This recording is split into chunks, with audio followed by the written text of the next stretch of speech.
I'm totally putting that in. Good morning. We are on our way to Colombia again. One of many trips. We're gonna get his superpower port put in. Yahoo! It's not as early as it was last time, which is good because it was just too early last time. This, at least the sun is out. How you feeling this morning? I'm really tired. Didn't sleep very well last night. Took about 2 or 3 hours to get to sleep. Kept having this little pain in my upper left back rib cage. It's not serious, but it was enough to keep me awake. I don't know, honestly, not super excited about today. It's one step closer to reality of getting treatments. And that's kind of a big unknown, and it's almost like I'd rather let the unknown be unknown sometimes. Like, how am I going to react to all this stuff? It's starting to get real, so it's just the way it is. So I did have a nice little chat with God last night while I was laying wide awake, trying to get to sleep. It felt like I hadn't had much time to pray or talk with Him lately. Not that I haven't had much time, I just haven't taken time just to be, talking with Him. So it was nice just to say, God, I trust You, and I know You're the creator of the universe, and why this is happening is not really my concern. I just know that You always have a plan. I don't know, it's just good to get some things off my chest and thank Him for, all that He's done and all that He's going to do, and just, I don't know, I just kind of felt excited for His plan, whatever it was. So, or whatever it is. It's a good place to be, even if you're discouraged or fearful or unsure or doubtful. It's just so much easier just to trust God than to try to figure it all out. True. Yeah.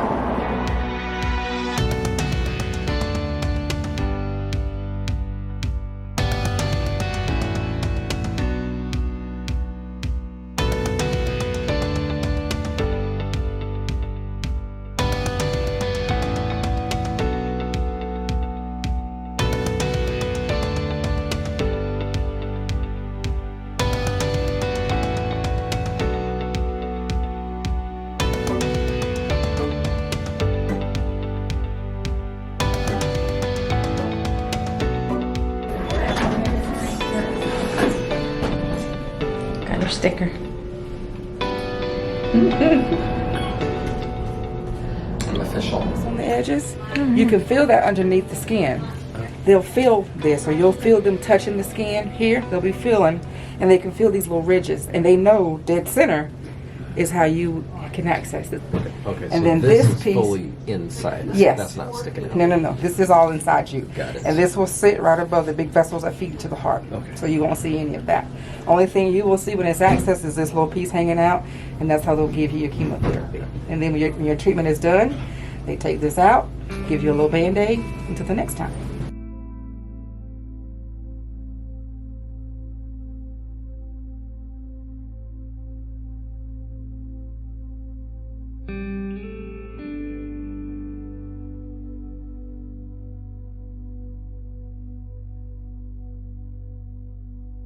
He's back and he's eating. How you feel? Good. Good. Squeeze your Band-Aids. Okay. Ooh. Yep. This is the port into my chest. It doesn't hurt. It just feels like there's pressure on it. Yeah. We'll look at it later. Yeah. Just like that, we're done again. A little bit less waiting time this time, before and after, which was nice. They're getting him all dressed and ready and gonna wheel him down, and I'm in the car again ready to go pick him up. It seemed like a pretty good procedure, very simple. He was in and out in like 10 minutes from the operating room. He seems just a little bit more out of it today. It's probably just energy level. I know he's had a couple of nights in a row where he wasn't sleeping very well, but yeah, we'll ask him in a minute. Let's go get him.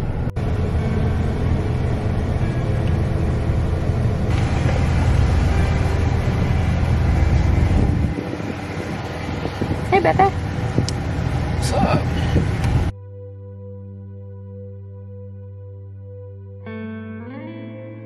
Hey, guys. So it's later in the day, and I just wanted to kind of wrap up the video with a couple things. First of all, give you a status on how Kirk did with the procedure and everything. It was harder for him, I think, this time. He was just tired. I think I mentioned that earlier. He didn't get very good sleep the last couple days, and so, you know, that just wears on your body. It's hard for him because he's not able to eat a lot. So when you're asked not to eat the night before all the way through the morning, and then your procedure's at like 9 a.m., it's hard because he hasn't eaten for all that time, and it's just, you know, really draining on him. He eats right now smaller portions, but more often during the day, so his metabolism is probably really high. So he was hungry, he was a little bit tired, and then they give you the medicine to kind of calm you down. Well, for some reason it got all mixed up.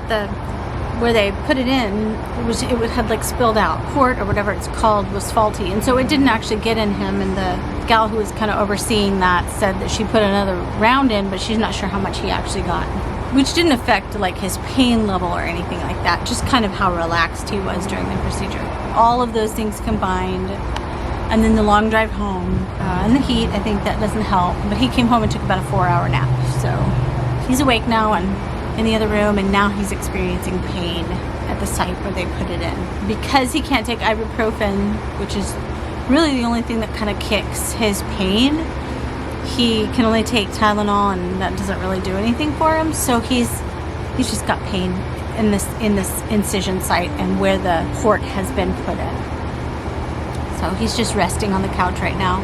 But I wanted to address kind of how everybody else is doing. I haven't really talked about how I'm doing. I don't feel the stress that one might expect, and only by the grace of God. Plus, Kirk has just an incredible amount of patience and optimism and faith. When you have that kind of faith, patience, and optimism, it's contagious. It's kind of like kindness. When you're kind to other people, it's contagious. And that's how he feels. It's hard for me to see him like this when he's fatigued and in pain. He's still very optimistic. So that helps me. I have a tendency, which I have to be careful of, to kind of follow along in other people's emotional level. So I'm very careful not to get swept away. If someone's really upset, I have made it a point in my head. I might inside be very upset along with them, but I have to step back. I have to kind of take stock, an evaluation of my heart. Is this something I need to be upset over? Is this something that I need to match their level or get more upset? Or is it something that I don't have to take part of, that I can back up and think about first? So I have to do that for myself. I have to do that in this situation too. When I first found out that this was cancer that he had, it was at that moment, it was just esophageal cancer. It meant treatment, but it wasn't scary. It was just it was like a flip. Okay, well, we were going one direction, now we have to pause and go kind of a different direction. When I found out it was more involving in the liver, I was all by myself. That was harder for me to process that and be positive for. I had to really lean on God. I turned on a lot of worship music. I turned on my Bible app so that I could just hear the word. Because sometimes reading it is hard when your mind could go in different directions. So listening to it, a little bit easier for my mind to mute if I can be listening to it. That makes sense. Whereas with I guess when I'm reading it, sometimes my mind can continue to think, and I don't know what I just read. Okay. My time in Washington State during all of these things, like the Kirk had testings and visits with doctors that I haven't even met yet. And that was hard for me because he was getting information and then just relaying it to me. And so I am just trying to process this and no opportunity to ask questions. It was really heavy and it burdened me greatly. I think that if it weren't for the fact that I was there loving on my brand new grandbaby, I'm not sure what my brain would have done. I had a lot to keep me distracted. And those times that I wasn't distracted, when I was alone, like maybe at night, right before bed, when your mind starts to go, I had to be very, very purposeful about where I allowed my brain to go. And so I called upon God a lot. I'm home now and have been home for a while, and the cool thing is like I said before, going back to my husband's extreme optimism, it definitely helps. Now, that doesn't mean that I don't feel the gravity of the situation. I do. And I know that this is serious. I know that his diagnosis is not rainbows and bubbles. It can be scary. I am calling upon the name of Jesus with every turn and with every twist. Those moments when I'm feeling just extremely burdened by it, I'm playing worship music. When I feel like I can't think of anything more, I find something to do. If I can't do that, I grab a kid and love on a kid. If I can't do that, I will ask my husband permission to talk it through so that I don't, burden him. And sometimes he's not quite ready for that, and I can tell, so I wait. But other times I'm able to share with him, and he's able to help me kind of hone that back in and get perspective again. Again, that eternal optimism, which I love about him. He's optimistic for the situation. And he is putting his full faith and trust in Jesus, knowing that however the healing comes, it is still healing. I think I'm also feeling this interesting pull to keep my heart protected. There's so many scriptures in the Bible that talk about guarding your heart. And it's not just against negative people or what's going on in the world or any of that stuff. It's also guarding your heart against the thoughts that you think, that you might allow your mind to go to. It's an interesting space for me because I feel like I'm still learning how to guard my heart and mind. So I don't feel like I can share with you and steps 1, 2, and 3, and this is how you do it. But I feel like people are watching. And so I am having to guard my heart, not only for my protection, but for everyone watching. I don't feel like it's a fake thing either. I feel it's important. If I can guard my heart from the doom and gloom, the catastrophe, what if situation, then maybe I can impart encouragement into someone else's. I can't control any of this. And my worrying doesn't make that better. It doesn't release control into my head and mind and heart. It doesn't release control in the atmosphere. Worrying does nothing. And the fear that I could feel right now does nothing. But it doesn't help anybody. It doesn't help him. It doesn't help me.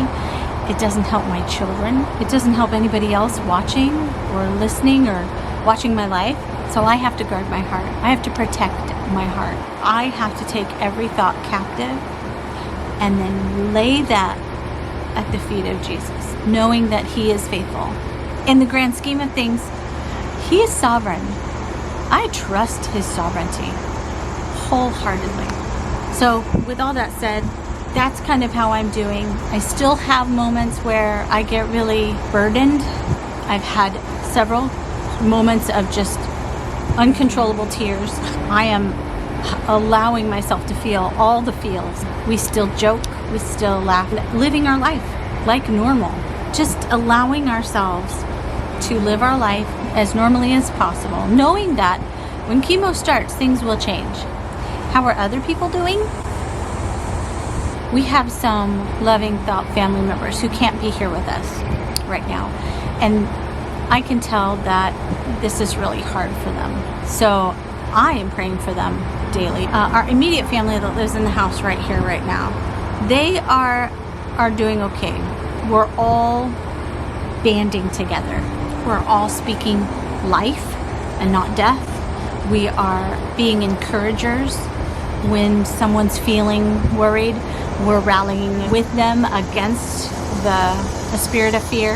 We're lifting each other up as much as possible. We have had just incredible love and support from our church family, and then our extended family back from the Gresham Chamber, folks that we did business with, families from the studio, and et cetera, and just friends from church and all of those. You have all been incredibly supportive, and I don't even know how to to say thank you enough. It has been amazing.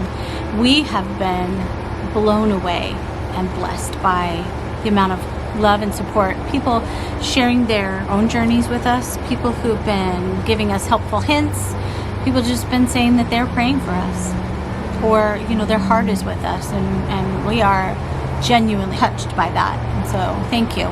We are being carried by your prayers, love, and support. So thank you. What can you be praying for? You can be praying for our families still. Pray for Kirk. He's got some pain. Sometimes it's really difficult for him to manage. And then of course his healing, his complete healing. That would be awesome if you prayed with us for that. That's it. That's all I got for today. Thanks guys for watching and keeping us lifted up in your prayers. We'll keep you updated and keep this going. And hopefully you're encouraged. Blessings.